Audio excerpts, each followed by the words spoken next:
Okay, so hi everyone. My name is Maxime Surprenant. I'm a table tennis coach and I've been doing this full-time for the past 7 years now. So I'm pretty lucky and I'm pretty proud about it. I used to coach here actually 3 years ago when the national team was training here before everything moved to Toronto. So it's nice to come back here. Everything has changed but still has the same the sound is the same, so it's good memories. I'm lucky enough today to have Howard to come help me and demonstrate a little bit what I want to implement. So yeah, a little bit about me. I've been coaching 7 years. I've done with the national team mainly the junior players, especially the boys. I've coached some girls as well. Then I was fortunate enough, probably everyone heard about the Pan Am Games in 2015 were held in Toronto. I was the coach there for the men's team. We had very nice experience with 2,000 people in the crowd. I couldn't believe this would happen to table tennis, but since it was in Canada, then everyone was there. It was very, very nice. And then lately I have a club I'm coaching in a club in Montreal, and I'm doing a little bit of everything, beginners, some of my players now are national champions, under 15, under 18. Actually, tomorrow we're flying to Vancouver for the national championships. So I'm stopping by here because Michelle asked me to come for many, many times, and I said, it looks like something fun, and I watched also my friends come here before to do it, and I said, okay, now I just need to find a good topic. So the topic I decided to do was, the name we find for it is detecting the weakness in your opponents. Okay, my approach to this is like a few steps that if you do it, the weakness will come out, which is more like a process. To me, it makes more sense to apply something like this than just be looking for something. You actually do something and the weakness will come up, and then you just need to stick to it, because usually when you find something like this, it takes more than a match for your opponent to learn and find a way out. Usually they're going to need to go back to training and fix it, because a match, usually best of 5 is anywhere between 15 and 25 minutes at most. It's very hard for someone to really adjust and learn a new skill during that 15 to 20 minutes, 25 minutes. Okay, so that's going to be my approach. We're going to cut this into 4 major themes. That after that, you can either use 1, or mix 2, or 3, or 4. But then if you mix 4, and you can do it consistently, you're gonna win most of the time, which is pretty nice. Okay, so the first thing is gonna be changing the placement. Okay, and then I'm gonna go later, more in depth in each situation, and I'm gonna show it with Howard, which is gonna be way easier for everyone to understand and then to apply later. So the first is changing direction. The second one is changing the speed, which means like I like to use like a tune from 1 to 10. 10 is the hardest you ever hit the ball, and 1 is just playing back. Tune it up, okay? I'm gonna go also more details with that. Then the third one would be changing the spin. And same idea. I like the idea of like a volume button. You can tune up or down. And then the last one, which is more effective than everything else, but it's a little bit harder to do, is change the frequency. Changing the frequency meaning at what time am I hitting the ball, which is going to change a lot on the perception of the speed for my opponent. This one looks like the simplest one. It's actually the toughest one to do, but it's the one that's the more effective, because you're actually going to play with the rhythm of the ball. If I play every time same speed, and I change the spin, if my partner is looking and hearing how I touch the ball, they can adjust. But if I'm changing the rhythm, the frequency, then they really have to either step inside or step back, or this is the one that can really, really be effective. And that's the one we don't use because it's actually a little bit harder to do, but I have a few tips to explain it. Okay, so Howard, if you can come and help me to show. So the first one will be changing direction. Okay, so Howard and me are going to start with a basic pattern, which would be backhand to backhand. By the way, Howard is one of the best juniors in Canada at the moment, so it's nice to have him here. He's lefty like me, yeah, thank you. So as you can see, we're both lefties, which is not a bad thing.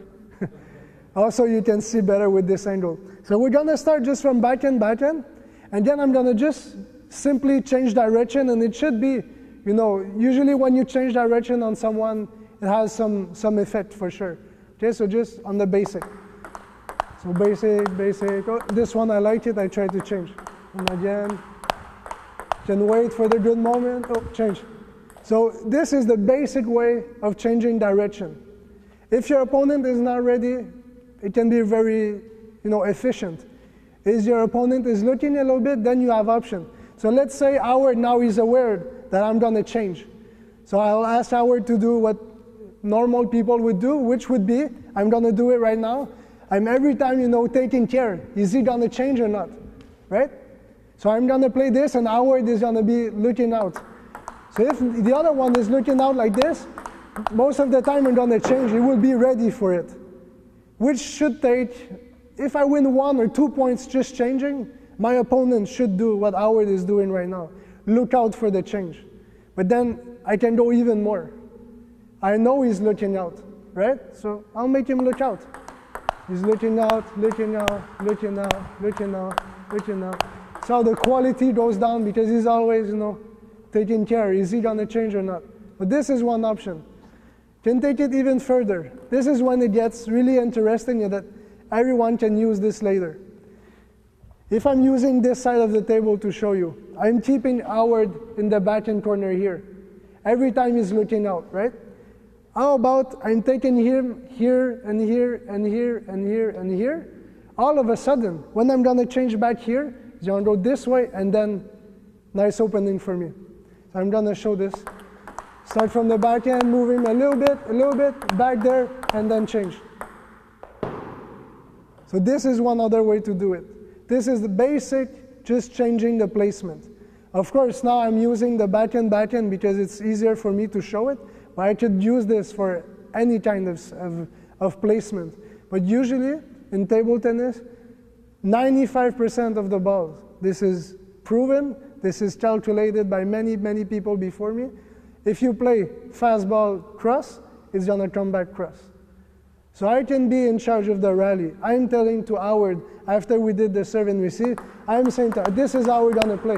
I'm changing here, this one I'm changing. And now I'm not playing with speed, I'm not playing with spin, I'm just talking about the placement. So you want to actually get your opponent in the corner, and then, he's going to feel, he has two options. Either he's going to stay there, and then you change however you want. Or he's going to be looking out. If you play this type of player, then you take him where you want. He's going to follow you. He's looking out for these things. Take him. Back there, and then you change. This is the placement. So now speed. Speed is easy to do, and is also very effective. Usually when we talk about speed, we all have the same thing in mind. I'll go faster. Not always effective, and a little bit riskier to do. Let me show you another way. This is backhand. Slow down, and then change. All of a sudden, my next ball looks much faster. If I'm using let's say a dimmer, right? The first few balls, I go 7. Take it down to 5, and then I play 8. If I go from 7 to 8, not much difference. He can be lucky and, it's a fast one. But if I take him down to 5, he reaches a little bit even, and then I go to 8. 8 on 10 is not that risky for me. And he just had a 5. So the +3 difference takes him out. And I don't have to change on that 8. I can keep 7, 5, play an 8 there, and then the next one I can change. You can use this however you want.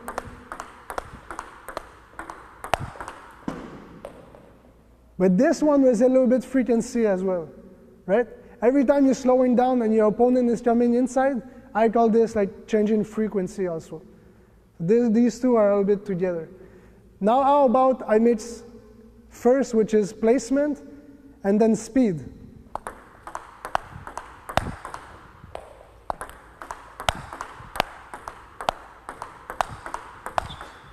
all of a sudden, Howard looks, now he has some weaknesses, right? Before it was this tall guy, he can reach every single ball.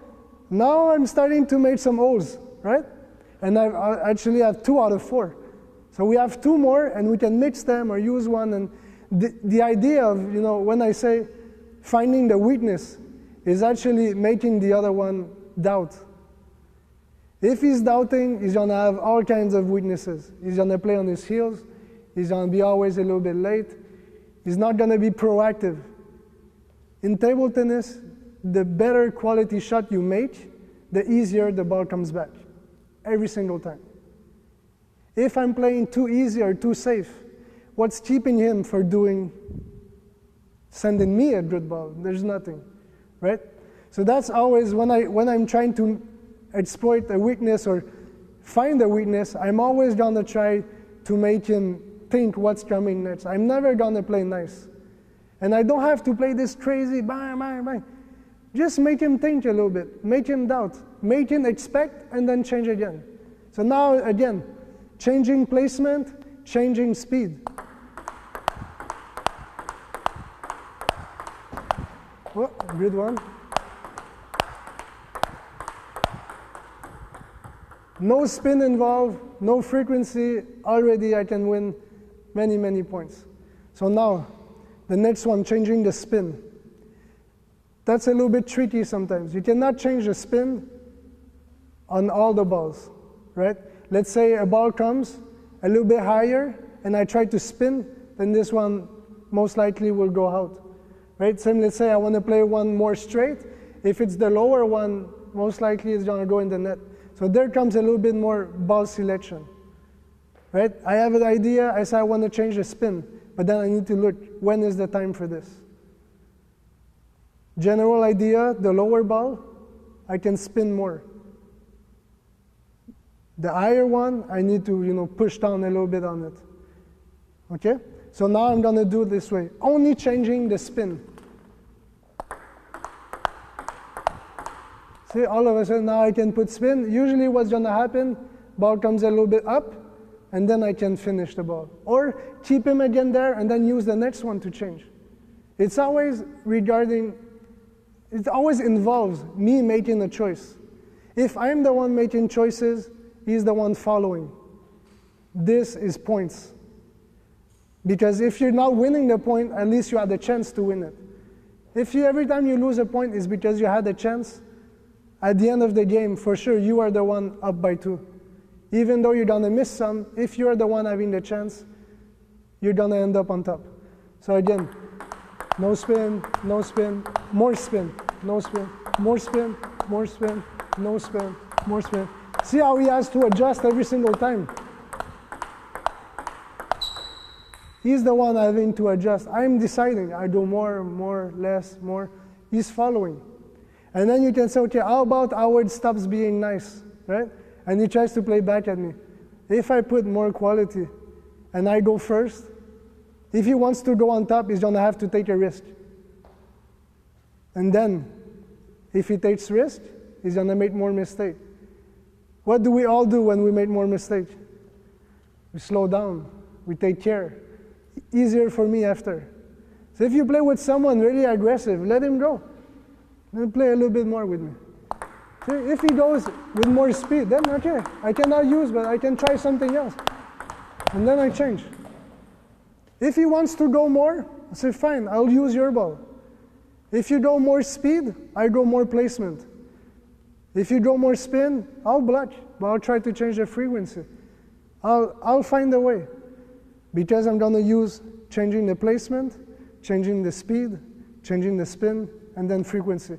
If you always go back to these 4, you're always able to create something, for sure. Okay, so now the frequency. That's the most effective one. It's a little bit harder to do because now you need more footwork, right? Because if I want to hit the ball earlier, I need to come closer to the table. I want to hit the ball lower, I need to go back. This is why we're going to make more mistakes, because it involves footwork, and the hardest footwork is not side to side, it's inside and out. This is why serving and receive is so hard. This is why when you can receive a serve short, it's so effective, because the other player needs to come in, come out in a short amount of time, and everyone who trains table tennis, at least a good 90%, we're always training side to side. This is why I'm going to use back and forth, because I know if there's not a weakness apparent, I'm going to create one. I'm going to make him doubt. So I'll just start the normal frequency that we could use, let's say, for backhand. And then come inside, and then backhand. And then early, later, early, change. Okay? Now, I'm going to play a few points, and I'm going to try to change the 4. And try to keep track which one of the 4 I'm using, or 2 of them, or 3 of them. And now I'm going to ask Howard to try to win every single point. The only thing that's going to happen is I'm the one who's changing. But with this size, he has no problem to find the corner anytime I change.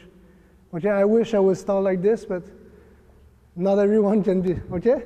So I'm going to play, and I'm going to always rely on these 4 things.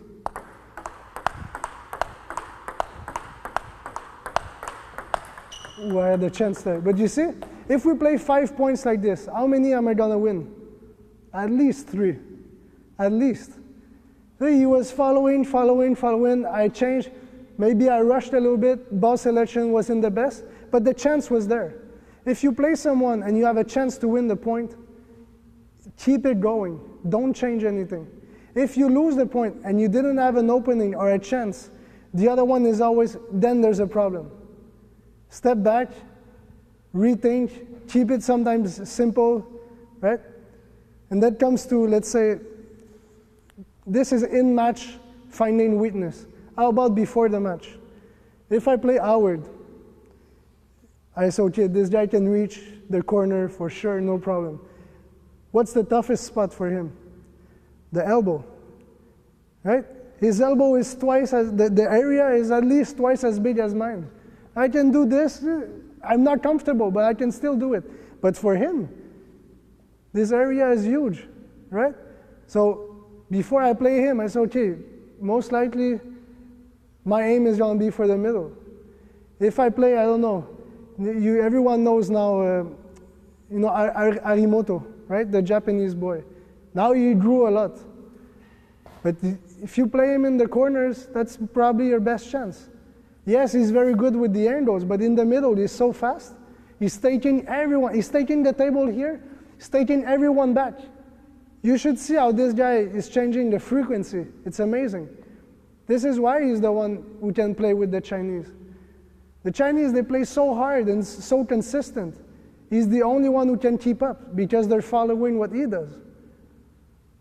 And now there's a new Japanese also. If people have Facebook or following ITTF, there's a new one, a lefty.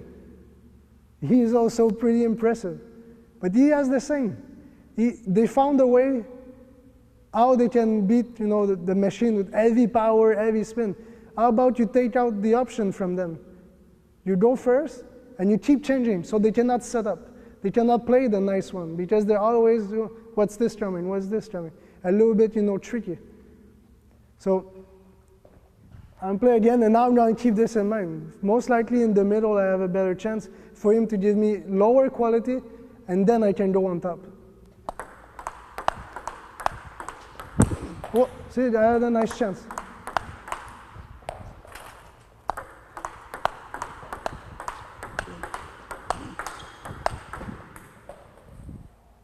Which one was this? Placement at first. I got a chance. Then I'd say, hey, it's a nice ball, I can make spin. Then I had placement and spin together. All of a sudden, he's not thinking care about this anymore. He's like, I don't want to miss this ball. I don't want to miss it. Whenever your opponent doesn't want to miss, he's not trying to make you miss. If you play someone and he's not trying to make you miss, table tennis is so much easier. Okay? Because that's the tough part about table tennis. There's so many ways you can make a mistake. If your opponent has in his mind, when he plays one shot, he says he's going to miss this one, table tennis is really hard. Because you need to understand the spin, you need to have good footwork, you need to be able, to kind of expect. Because if you don't expect, then it's probably too late. It's too fast, right?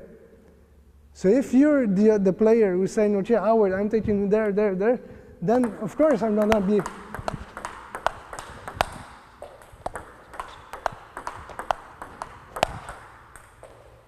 Play with your opponent. Shake him up. That's why when I'm coaching my players, I'm very, if you see, sometimes you can see it. I'm very vocal.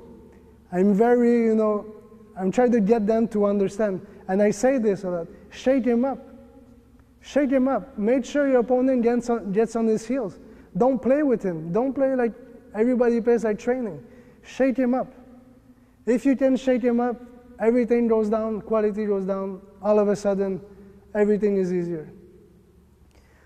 So how is that? Any questions? Maybe we spot something specific, and I can go a little bit longer. Yes? How do you play with an opponent who can do all that stuff? Who can change the rhythm, who does not let you settle down? Then you're in trouble, right? But that's the key. But good question. He said, what do you do when you play against someone like that? I have a few tips, okay? Let's say Howard now is going to change me around. There's a few things that are going to give away what he's trying to do. The first thing is very visual. You need to, when you play table tennis, if you look at the ball, it's good. But if you look at the ball and you see your opponent, he's going to tell you where he's going to play the next ball most of the time. Most of the time. The way he prepares his racket, let's say if I see Howard and he goes down a little bit, next one is spin. I can come on top. If I see he's playing backhand, and his right shoulder is going back, next one is changing me down the line. These are things that people, they don't hide on purpose because they need to think about it. If he just play and wants to change, he's going to show me. Backhand, he's going to turn this shoulder, he's going to show me, and then I can come on top. I can try to see it. So you changing me. Yeah, I was there. This one, I had plenty of time. It's always reading the opponent. But it's a very good question because now most likely everyone is going to try to do it. I'm hoping so, right? And then the level is going to go up very quickly. Because you don't need good shots to do this. You need to be willing to try to mix it up. If you're, let's try something. I'll play with my right hand. Okay? I'm not that good, but I can play. But then I can't rely on the quality of my shots to win. Because it's bad. But I can rely on, the setup. The setup, if the setup is good, even though quality is less, I might still get a point. But we can try this. We play like this and I'm changing. I'll be careful. If you lose the point, then, right? So now I make him a little bit nervous. You see, this is all, I'm trying to win here, right? It's all these small things, the way you pick up the ball, the way, usually the older players, they do this because they're smarter, right? They have more experience, but, okay, you sure you're ready? See?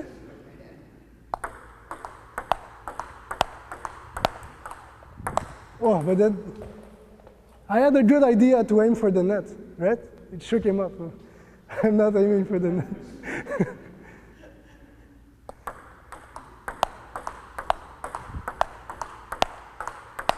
Oh, almost. Okay, this one I had him. Okay, but it's just to show that it's not because I'm playing a certain level that I can win the points like this. Everyone can. It's all about when I'm playing, I'm not thinking about only putting the ball on the table or something. I'm playing to make him uncomfortable. Placement, speed, spin, frequency. You can do this to every single ball you're playing. The only ball you don't have the 4 options is when you receive the serve. Receiving the serve, most of the time, the mistake we make is we don't respect the serve. We say, whatever he served, this is what I'm doing. This is when you start missing receiving. If you say, okay, he's going to serve me, I know what he wants, I'm going to try to do a little bit different, just to make sure he doesn't start the way he wanted. Because when I serve, and I'm thinking everyone is like this or almost, it's okay, I will serve side spin, underspin to the middle, and ball will come back to my forehand. I'll make a big first ball. Let's go. How about now he says, okay, I don't let him use his forehand. He's going to try to play with my backhand, but then because of the spin, he might make a mistake, right? So how about he says, okay, I'll respect his serve because of the spin, the quality. He wants it there. I'll do a little bit different, a little bit more to the middle or something. Then I might make a mistake.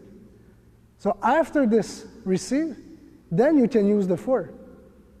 You can use changing the rhythm, changing the spin, speed, and placement. I went the other way around, but still the same 4. Another question?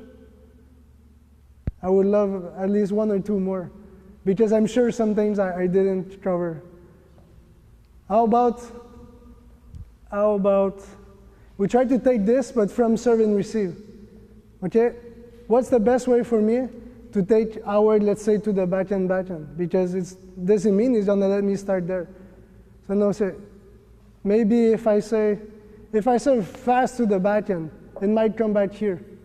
If I serve short to the forehand, most likely he's coming here. I'll go hard down the line, then he's gonna come back here, and then I'll try to take him from here and then go. So let's try this. You play to my forehand.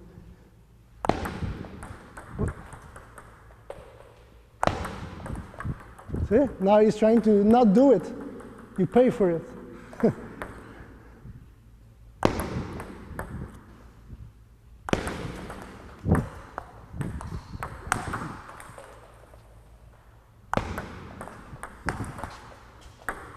Oh, good one. Good try, good try. See, he's trying to change the frequency. So the whole idea is always playing with one thing in mind. Of course, you want to win the next point. But finding a weakness is doing something to make the weakness come out. If you're trying to look for one, you might identify it. But if you don't have a way to actually use it, you say, okay, I played this guy, he had a terrible backhand, but I still lost. Because he was using his forehand all table. See, that's a good one. Okay, how about I'm playing him, and his forehand is so good, he's always standing in this backhand corner, and he's using his forehand everywhere, because he can do it. You topspin, I block you, let's say 1-1. You use only forehand, just to show them that you can reach it.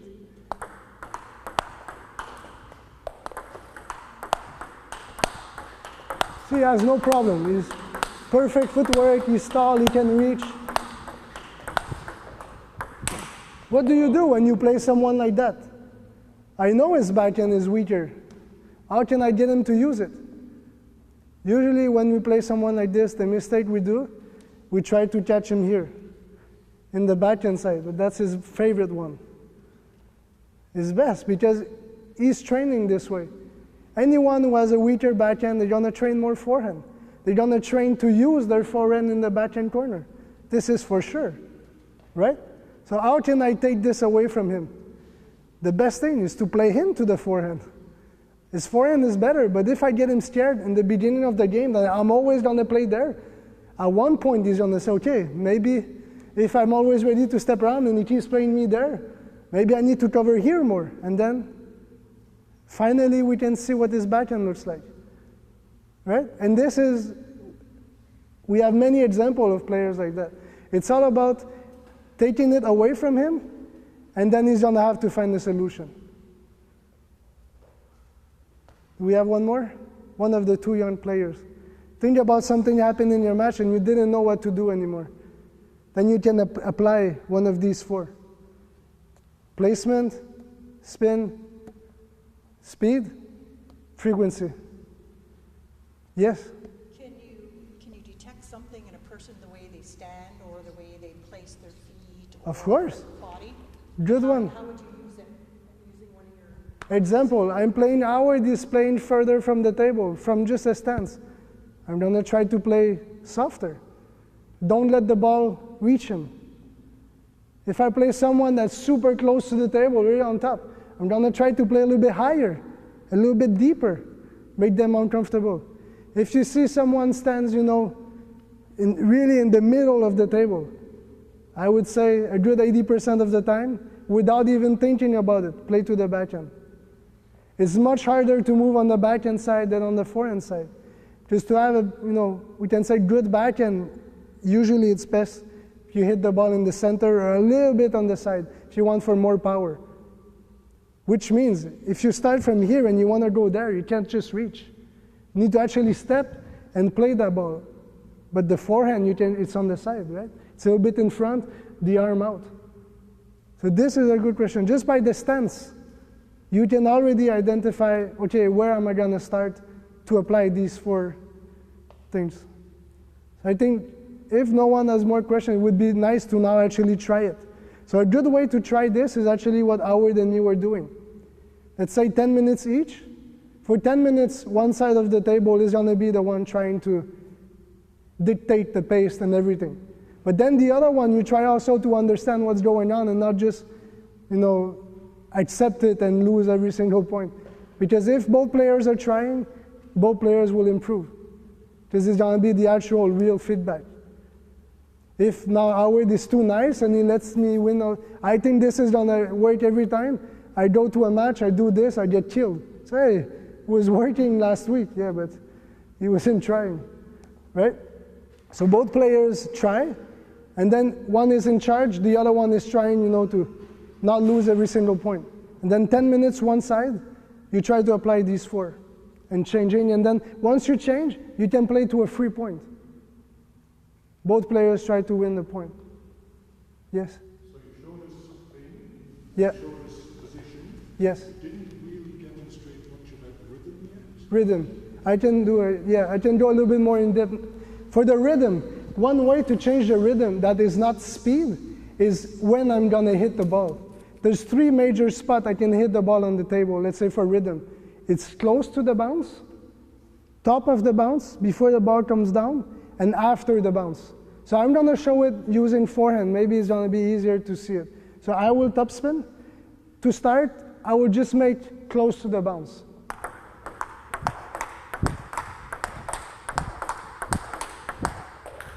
Close to the bounce. Top of the bounce now. Before the ball starts to come down.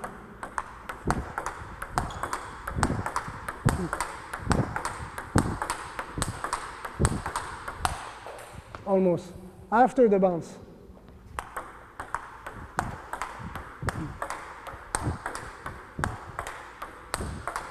Top, close, and then I can try to mix them. It's always hard to go from the third to the first, or first to the third. But going by the second can help you to change a lot. And then what they changed for him is actually the depthness of the ball is going to change a lot. The time it takes from when it hits my racket to get to his side is going to change a lot, which is what creates the more mistake. But you need to make sure when you do this, your stroke needs to change as well. If you try to do top of the bounce, same stroke here, it's going to be very hard because the ball comes back much faster. You cut the time. So when you're close, shorter, more forehand, and more on top. When you go top of the bounce, a little bit more body, and then you can actually push it even more. And then after the bounce, you need everything down, going up, longer stroke, and less spin. Yes, I was hoping to see this face. Perfect, less spin. Less spin than here. Here's why. If I'm playing a shot from here like this, there's a certain arc in the ball, right? How about I take that same arc and do it from here? What's going to happen? The arc is not on the other side anymore. It's in the net. Right? This one, it's there. But if I take the same arc, this is the length of the arc. Let's say. From here it works. If I take everything back, it doesn't work anymore. This is why I need to change. If I put too much spin, it's going to go down too early. If I put less spin, it's going to travel further and then come down. Right? So that's the most important. So closer, you need more spin because you need the ball to go down earlier. The farther you go, of course, just by seeing, we think there's more rotation or stuff, but if we put the exact same from here, it's not going to reach. We need to take it a little bit more to make sure we get the extra step or two I took. I need to make sure I take it this way too, because the net is still there, right? So changing the frequency like this, I can try now to change a little bit.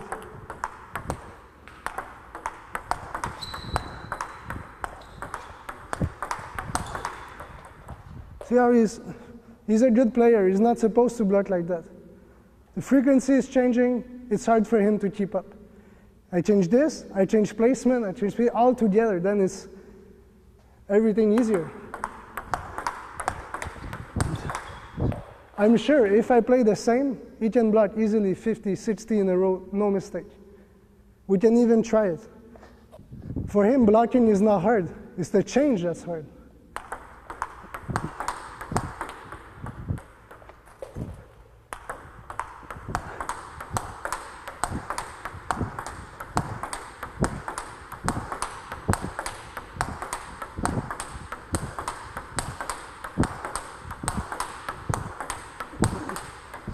So my same forehand that was working so good, now I don't know how many, I lost my breath, still lost the point. So I'm working against a wall. So there's no point to doing this. I can even go, instead of doing 15 like this, I do 4, then I go 1 slower. I don't need the other ones. The point is going to be over. Or he's going to give me a nicer one, and then it's going to be over.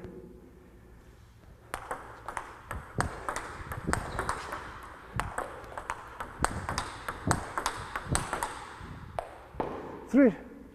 It's not better, it's different. That's what we need to really, when you're trying to detect a weakness, or as I would more say, create a weakness, create a way to win the point. It's not about the quality so much. It's about the change. Does that answer your question? Perfect, thank you.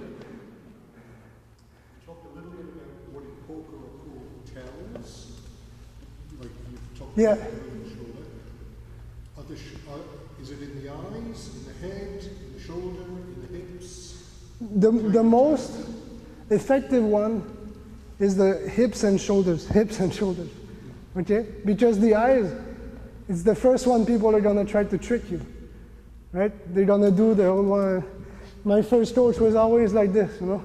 I was 12 years old, he was looking there and serving there. It worked for 2 weeks. But then I got used to it, you know?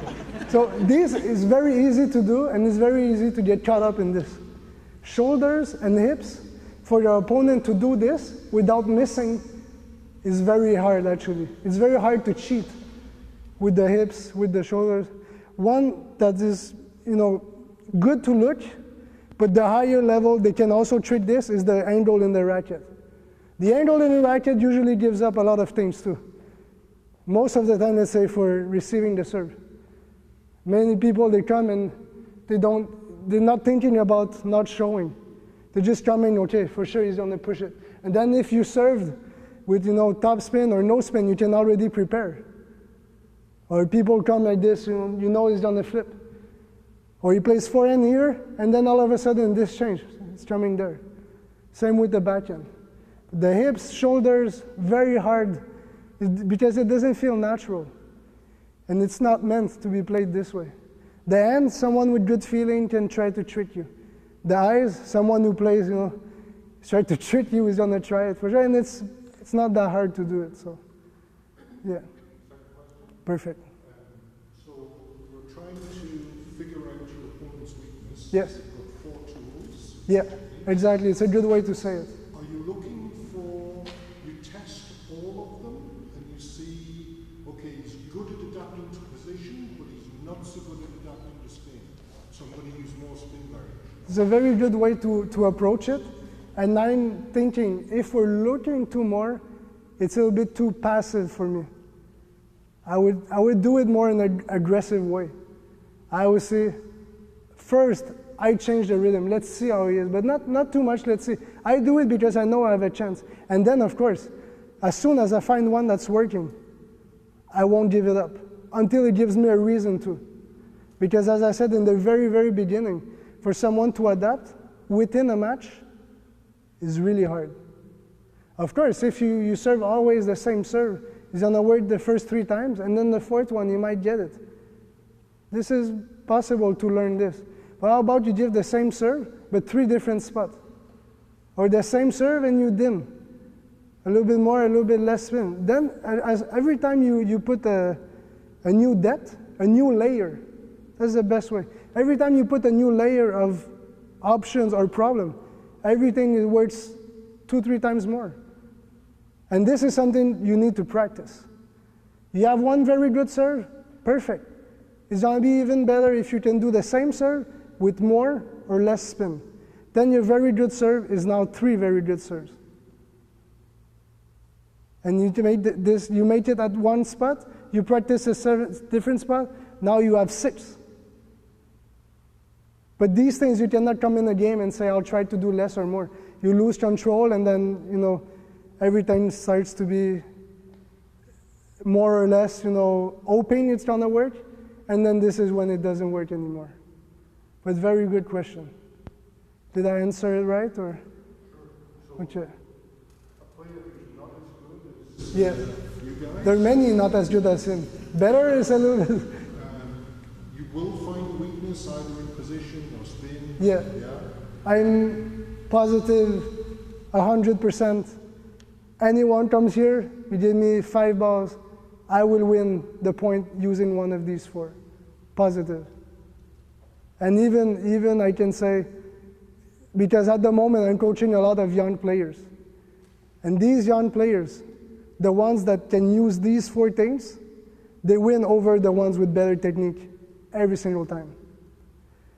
Because most of the time, I'm using kids because kids usually, they learn everything super quick.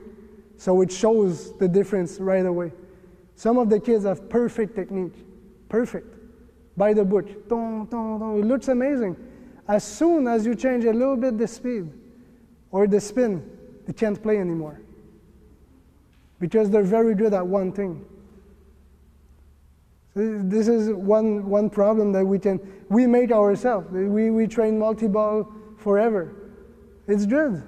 But you need a little bit something else, But then if you have the 2, you have one very good player with very good technique that knows how to do these 4 things, and is training with other people that know how to do it, he's going to get used to it.